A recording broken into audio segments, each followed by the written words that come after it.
Good evening my YouTube family. I hope તમે બધા મસ્ત હશો. Welcome back to my vlog. તો આજે હું હીરુને ડુંગરેશ્વર મંદિરે લઈને આવી હતી અને મારે પણ થોડી રીલ્સ બનાવી હતી ને હીરુને પણ થોડું ફરવાનું થઈ જાય એમ કરીને હું એને મંદિરે લઈને આવી હતી. અને અહીંયા મારે રીલ્સ પણ બનાવવાની હતી એટલે અમે લોકો વિડીયો શૂટ કરવા માટે આવ્યા હતા.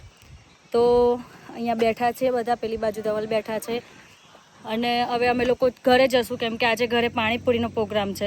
તો મારે અહીંયાથી બધો સામાન લઈ જવાનો છે. રીલ્સ પણ બની ગઈ, હીરુને થોડું ફરાઈ પણ લીધું. તો હવે થોડું પાણીપુરીનો સામાન લઈ અને અમે લોકો ઘરે જશું. તો ચાલો સામાન લઈ લઈએ. આ અમારા ગામનું મંદિર છે, ગામખેડા માતાનું મંદિર. ધાણા લેવા માટે ઊભા રહ્યા છીએ. ધાણા અને લીલા મરચા, તીખા તીખા તો થોડા વધારે આપજો. એ હા. તો અમે લોકો ગામમાં જ છીએ. શાકભાજી મતલબ ધાણા લીધા, મરચાં લીધા. હવે પૂરી લઈશ અને ધવલને એ લોકો પાછળ છે, હું થોડીક આગળ આવી પૂરી લેવા. તો આપણે પૂરી લઈ લઈએ એટલે ધવલ આવે પાછળ. પૂરી લેવા આવી ગયા આપણે. રાજુભાઈ પોઝ આલે છે. આવો 50ની પૂરી. હા, રાખી છે કે નહીં રાખી? તમારા માટે કોણ ના સરસ. દૈયાને કાઢું પડે મારે તાજી. તો કાઢીએ લો. પકોડી લઈ લીધી છે. હવે અમે લોકો ઘરે જઈશું અને ઘરે જઈ અને પછી ઘરે પાણીપુરી બનાવીશું.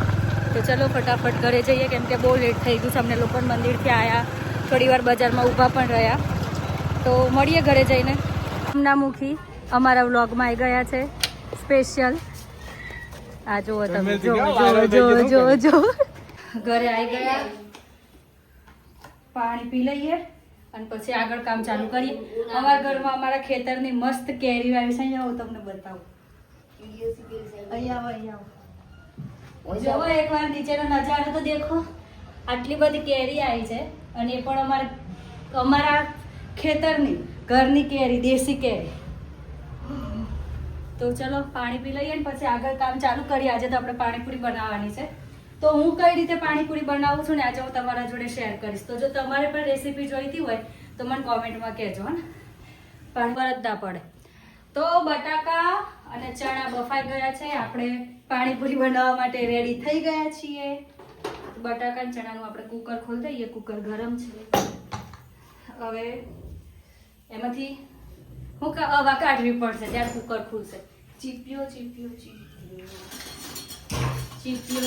આપણે કાઢી દઈએ હવા અને પછી બધા બટાકા આપણે એક બાઉલમાં કાઢી દઈએ. પડી કેમ છે સવારે ઘડી. કુકરમાંથી સીટી નીકળી ગઈ છે. હવે આપણે કુકર ખોલી દઈએ. આખી સીટી કાઢી દઈએ. જોઈ લો, બટાકા અને ચણા. હું બધા બટાકા અલગ ને ચણા અલગ એવી રીતે બાફતા હોય છે, પણ હું બટાકા ચણા બે જોડે જ બાફું. મતલબ બટાકા પહેલા કાઢી લેવાના પછી ચણા એ કરવાના. પણ પેલા મોટા કુકરમાં મૂક્યા હતા એટલે ચણા ને બટાકા બંને મસ્ત રીતે બફાઈ ગયા છે. તો આપણે બધા જ બટાકા બહાર કાઢી લઈશું ફટાફટ. અને પછી આપણે બટાકાનું મર્ડર થઈ ગયું છે. તમે દેખવા, મર્ડર, બટાકો તૂટી ગયો, મર્ડર થઈ ગયું. તો ગાઈસ પાણીપુરી પણ ખવાઈ ગઈ એન્ડ મારા જોડે આજે બહુ મોટો અન્યાય થઈ ગયો. મેં પાણીપુરી બનાવી, એમાં હીરુ બહુ જ વિતાડતી હતી જેના કારણે મારે વ્લોગ પૂરો ના થઈ શક્યો કે મેં કેવી રીતે પાણીપુરી બનાવી એમ. તો જેમ આપણે રેગ્યુલર જે પાણી બનાવીએ છીએ એ જ રીતે બનાવ્યું હતું. એમાં એવું હતું કે હું એક પાણીનું પેકેટ રેડી લાવી હતી અને બીજું મેં પાણી બનાવ્યું હતું જે આપણે ફુદીનો, લીલા મરચાં, ધાણા એ બધું નાખીને બનાવીએ છીએ એ રીતે. તો એટલી બધી મહેનત કરવા પછી મારા ભાગમાં પાણીપુરી આવી જ નહીં કેમ કે પાણીપુરી પૂરી થઈ ગઈ હતી. તો ચલો કંઈ નહીં, મારા નસીબમાં નહીં હોય ખાવાની. પણ ધવલે એવું કીધું છે કે જો 12 વાગે દુકાન ખોલે તો આપણે લાવશું પાણીપુરી. એન્ડ હા ગાઈસ, તમારા માટે કાલે એક નવો વ્લોગ આવે છે કારણ કે કાલે ધવલની બર્થડે છે એટલે આપણે થોડું બર્થડે સેલિબ્રેશન પણ કરવાનું છે. તો કાલના બ્લોગ માટે રેડી રહેજો. એન્ડ આજે તો મારી જોડે બહુ મોટો અન્યાય થઈ ગયું છે. કાલે એવું ના થાય બાપાજી. તો અને છોકરીઓ માટે તો પાણીપુરી ના મળે તો જીવ જાય એમ થાય. તો સેમ આજે મારા જોડે પણ આવું જ કંઈક થયું છે કે મેં પાણીપુરી બનાવી પણ મારા ભાગમાં આવી એમ તો 4-5 પૂરીઓ આવી પણ છોકરીઓને 4-5 પૂરીઓથી ના ચાલે. છોકરીઓને તો 15 પાણીપુરી ખાવા જોઈએ, 15 થી 20. 100 રૂપિયાની પાણીપુરીઓ છોકરીઓ ખાઈ જતા હોય તો બાપા દહીં, આ તો બહુ મોટી વાત છે. તો ચાલો ગાઈસ, રેડી રહેજો કાલના વ્લોગ માટે. તો આજે તમને કેવો વ્લોગ લાગ્યો એ મને કોમેન્ટમાં જરૂર કહેજો. અને હજુ પણ જો તમે મારી ચેનલને સબસ્ક્રાઈબ નથી કરી તો ફટાફટ મારી ચેનલને સબસ્ક્રાઈબ કરી દેજો. નીચે આપેલા બેલ આઇકન ઉપર ટેપ કરી દેજો. તો મળીએ કાલે નવા વ્લોગ સાથે. Tata bye bye, C you, good night.